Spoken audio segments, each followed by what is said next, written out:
ఎలా ఉంది ప్రభుత్వ పనితీరు అనేది మీకేమనిపిస్తుంది? ప్రభుత్వం అభివృద్ధి అయితే బాగా చెబుతుందన్న. అన్ని పథకాలు బాగా వేస్తున్నారు. అమ్మఒడి అనేది ఎంతమందికి ముగ్గురు పిల్లలు ఉంటే ముగ్గురు పిల్లలకి, ఇద్దరు పిల్లలు ఉంటే ఇద్దరు పిల్లలకి 15,000 అలా పడుతున్నాయి. నెక్స్ట్ ఆటో వాళ్ళకి డబ్బులు వేస్తా అని చెప్పారు, వాళ్ళు కూడా బండి. మహిళలకు ఉచిత బస్సులు ఇస్తా అని చెప్పారు. అవి కూడా పథకాలన్నీ మెల్లిమెల్లిగా జరుగుతూ ఉన్నాయి. ఇంకా రోడ్లు అనేవి అన్నీ బాగా జరుగుతున్నాయి.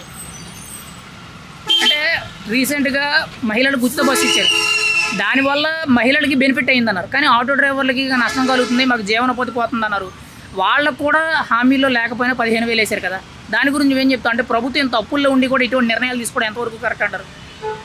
కరెక్ట్ అంటే ఉచిత బస్సులు అంటే మహిళలు చాలా నైట్ టైం కానీ ఎప్పుడైనా వెళ్ళడం కూడా చాలా ఇబ్బంది పడతారు. కొంతమందికి డబ్బులు ఉంటే ఉండకపోవచ్చు, పేదవాళ్ళు ఉంటారు, వాళ్ళకి కూడా ఉచిత బస్సులు వేయడం అనేది కరెక్టే. అలాగే ఆటో వాళ్ళకి లేవనుకుంటూ ఉంటే వాళ్ళకి కూడా ఎంత ఉపాధి ఉండాలి అంత ఉపాధి ఉంటుంది. వాళ్ళని దృష్టిలో పెట్టుకొని గవర్నమెంట్ కూడా ఆటో వాళ్ళకి అనేది 15,000 వేయడం అనేది కరెక్ట్ పద్ధతి భయ్యా. ఇప్పుడు ప్రభుత్వ పరిపాలనలో ముఖ్యంగా హామీల విషయంలో ఎలా నెరవేర్చాలంటే సూపర్ 6 సూపర్ హిట్ అని చెప్పి ఇచ్చిన హామీలన్నీ కూడా నెరవేరుతానని చెప్పి మాట్లాడుతుంది కదా, ఎంతవరకు నెరవేర్చారంటారు? ఎంతవరకు అంటే ఇప్పుడు అమ్మఒడి పడింది భయ, ఆటో వాళ్ళ డబ్బులు, ఉచిత బస్సులు, నెక్స్ట్ అంటే గత ప్రభుత్వంతో పోలితే ఎలా అనిపించింది, ఇప్పుడు ఎలా ఉంది? ప్రభుత్వంతో పోల్చుకుంటే చాలా అభివృద్ధి చెందుతుంది భయ. కూటమి ప్రభుత్వం 16 నెలలు అయింది కదండి అధికారంలోకి వచ్చి. సంక్షేమం అభివృద్ధి విషయంలో చంద్రబాబు, పవన్ కళ్యాణ్ డబుల్ ఇంజిన్ సర్కార్లో పనిచేసుకుంటూ వెళ్తున్నారన్నారు కదా, ఎలా ఉందండి పరిపాలన తీరు అనేది? మీరు అన్నట్లుగా ఏదైతే సామాన్య మధ్యతరగతి ప్రజలు ఉన్నారో వారందరూ కూడా సుఖ సంతోషాలతో ఏదైతే ప్రభుత్వం ఏర్పడి ఈ సంక్షేమ పథకాలు, అదేవిధంగా ఒక జోడుగుర్రాల్లాగా మన పవన్ కళ్యాణ్ గారు, అదేవిధంగా మన చంద్రబాబు నాయుడు గారు ఏ విధంగా రాష్ట్రానికి 2 కళ్ళలాగా ఉన్నారో, అదేవిధంగా అభివృద్ధి సంక్షేమం అన్నది రెండు కూడా అదే జోడుగుర్రాలకి ఇదే జోడుగుర్రాలు కలిపి మన రాష్ట్రం సుఖ సంతోషాలతో బాగా వర్ధిల్లుతూ ప్రజల మన్ననలు పొందుతూ ఉన్నది. అంటే మరి ఇక్కడ అభివృద్ధి విషయంలో అమరావతి, పోలవరం, రోడ్లు అండ్ మెయిన్గా కంపెనీలు, ఇన్ఫ్రాస్ట్రక్చర్ ఇవన్నీ డెవలప్మెంట్ ఉన్నాయి, అవి ఎంతవరకు జరిగినాయి అంటారు? ఇంకోవైపు సంక్షేమ పథకాలు ఎంతవరకు అందాయి అంటారు? ఒకవైపు సంక్షేమ పథకాలు అమలు చేస్తూ ఏదైతే సూపర్ 6 చెప్పింది ప్రకారం, మాట ప్రకారం ఒక శ్రీశక్తి కావచ్చు, అదేవిధంగా మెగా డిఎస్సి కావచ్చు, అదేవిధంగా మనకు రైతులకు ఏదైతే ప్రకటించారో ఆ రైతులకు ఇన్పుట్ సబ్సిడీ కావచ్చు, అదేవిధంగా మన చేనేత కార్మికులు కావచ్చు, అసంఘటిత కార్మికులు కావచ్చు, ఆటో రంగ కార్మికులకు కావచ్చు, ఇలా ప్రభుత్వం ఏదైతే సూపర్ 6లో ప్రకటించినదో దానికి అదనంగానే ప్రభుత్వం చేస్తుందని అభివృద్ధి కార్యక్రమాలు ఒకవైపు, సంక్షేమ పథకాలు ఒకవైపు రెండు కూడా ఈక్వల్గా తీసుకెళ్లడం చాలా గర్వకారణంగా ఆంధ్రప్రదేశ్ ప్రజానీకంగా సంతోషపడుతున్నాం. సార్, కూటమి ప్రభుత్వం 16 నెలల ప్రభుత్వ పరిపాలన ఎలా ఉందంటారు? మీ అభిప్రాయం ఏంటి? కూటమి ప్రభుత్వం అధికారం వచ్చిన తర్వాత బాగానే ఉంది. కూటమి ప్రభుత్వం అధికారం వచ్చిన తర్వాత 6 పథకాలు ఇస్తా అని చెప్పాడు చంద్రబాబు నాయుడు గారు, ఇచ్చేశారు. సూపర్ 6 ఇవ్వడం జరిగింది. అదేవిధంగా ఉచిత బస్సు కూడా ఏర్పాటు చేయడం జరిగింది, బాగానే సక్సెస్ అయింది. మొత్తం మీద ప్రభుత్వం మాత్రం అనుకూలంగానే, ప్రజలకు అనుకూలంగా నడుస్తుంది. మరి జగన్మోహన్ రెడ్డి గారు super 6 super hit utter flop అని చెప్తున్నారు. అది ఆయన చెప్పక తప్పదు కదా, ఎందుకంటే ప్రతిపక్ష లీడర్ కదా. ఆయన పరిపాలన మాట ఏ విధంగా ఉండేది అందరూ తెలుసు. 3 పూలు 6 కాయల మీద నడుపుతాను పైకి చెప్తున్నాడు, వెనకనేమో ఇసుక మైనింగ్ మాఫియా అన్నీ ఆయన్ని నడిపాయి. చివరకు ఉండే కేసులో ఇంతవరకు అటువంటి నాయకుడు 12 సంవత్సరాల నుంచి బయట ఉన్నాడు. అటువంటి వాడు నేను బాగుండాలని కూడా బాగలేదని చెప్తాడు.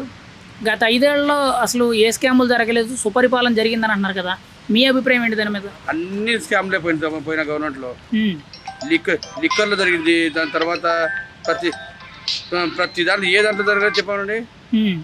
మైనింగ్ మాఫియా, లిక్కర్ మాఫియా, ఇది అని కూడా ప్రతిదీ అన్నిట్లో మాఫియా జరగబట్టే ప్రజలు ఆయన దూరం పెట్టారు.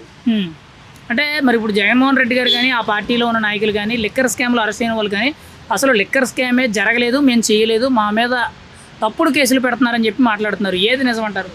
నువ్వు తప్పుడు కేసులు పెడితే కోర్టు ఏం మూతుండదు కదా.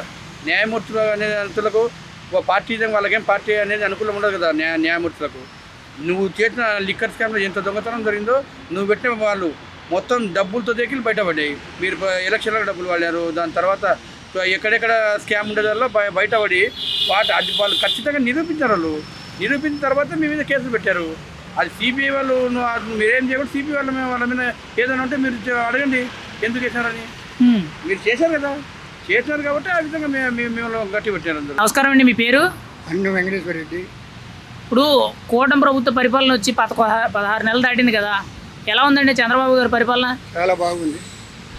అన్ని పథకాలు బాగానే అనుకున్న పథకాలు అనుకున్నట్లుగానే బాగా చేశాడు. కానీ ఈ సూపర్ 6 పథకాలు మటుకు బాగా ఇంప్రూవ్ చేశాడు. జనంలో కూడా బాగా పేరు వచ్చింది. వచ్చే ఎలక్షన్కి కూడా జనం కూడా చాలా ఆప్యాయతగా ఓట్లు వేసే పరిస్థితి ఉంది. మరి జగన్ ఈ సూపర్ 6 పథకాలు ఎవరికి అందడం లేదు, చంద్రబాబు మోసం చేస్తున్నాడు, పవన్ కళ్యాణ్ మోసం చేస్తున్నారని మాట్లాడుతున్నారు. సరే ఇవన్నీ లోకల్గా వ్యతిరేకంగా అనుకునే మాటలే కానీ ఇంక దాని గురించి మనం అనుకోవాల్సిన అవసరం లేదు. అంటే మరి తిన్నోళ్ళు తిన్నామని చెప్తున్నారండి, రానోళ్ళు లేదని చెప్తున్నారు. మరి జగన్ ఎందుకంటారు ఇలా ప్రచారం చేస్తారంటారు?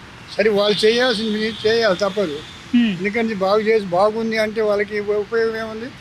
చేసింది బాగలేదు అనుకుంటూ చెబుతూ ఉంటే వాళ్ళకి అదొక సంతోషం. కానీ పరిపాలన చంద్రబాబు గారి పరిపాలన బాగుంది అని వాళ్ళు చెప్పరు కూడా. ఎందుకంటే వాళ్ళు వ్యతిరేకంగా చెప్పాల్సింది ఎప్పుడు కూడా, ప్రతి పార్టీకి వ్యతిరేకం ఉంటుంది.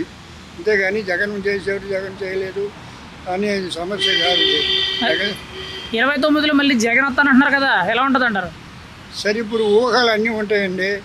నేను జగన్ గారు ఎప్పుడైనా జగన్ రెడ్డి గారు 29లో వస్తానంటే ఆ మాట చెప్పకపోతే జనం డీలో పడతారు కదా వాళ్ళ పార్టీ వాళ్ళు.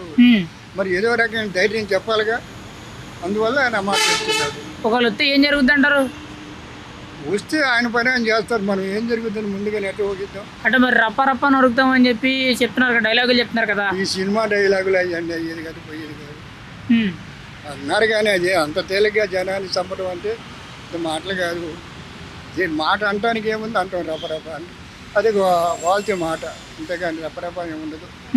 ఇప్పుడు పెన్షన్ వస్తుందండి మీకు చంద్రబాబు నాయుడు గారు ప్రభుత్వం? చంద్రబాబు నాయుడు ఇస్తున్నాడు. అంతకుముందు ఎంత వచ్చేదమ్మా? 3000 కనిపిస్తుంది.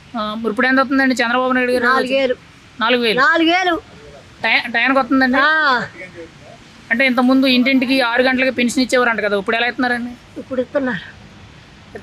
టయానికి ఫస్ట్ తారీఖు పోతే ఒక రోజు ముందే ఇస్తున్నారా? ఒక రోజు కాదు ఇస్తున్నారు. మరి చంద్రబాబు నాయుడు గారి పరిపాలన ఎలా ఉందండి? బాగానే ఉంది. బాగానే ఉంది. ఆయన లేకపోతే ఆడిపోయేవాళ్ళం మేమంతా. ఏమ్మా ఏంటి ఆయనే బతికిస్తాడు మమ్మల్ని. ఇప్పుడు 4000 మీకు సరిపోతున్నాయా? మళ్ళీ ఒకవేళ 2029లో వస్తే పెంచాలంటారా పెన్షన్ మీకు? అదంతా పెంచినా బాగలేదు, పెంచపోయినా బాగలేదు. ఇస్తున్నాడు, తింటున్నాము, ఏళ్ళకి ఉంటున్నాం. బాగా చూసుకుంటున్నాడు, బంగారులా చూసుకుంటున్నాడు. మరి చంద్రబాబు నాయుడు గారికి ఏం చెప్తారు? ఏముంది చెప్పను, బాగానే చూసుకుంటున్నాడు, బాగానే చూస్తున్నాడు. పింఛన్లు కూడా వస్తున్నాడు, ముఖ్యమంత్రిగా వస్తున్నాడు. జగన్ ఏమీ చేయలే. జగన్ అంత సరళాచాడు ఎవరు లేరు. అంటే జగన్ గారు హామీలు నెరవేర్చలేదా? మాకేమీ అన్ని దొంగ మాటలే. మరి ఇప్పుడు చంద్రబాబు నాయుడు గారు చేస్తుంటే మరి చంద్రబాబు గారు ఏం చేయలేదని చెప్తున్నారు కదా. చెప్పుకొని వాళ్ళు చెప్పుకుంటుంది. ఈయనకేమైంది చెబుతాడు. ఈయన తింటాడు కాదు, మంచోడు.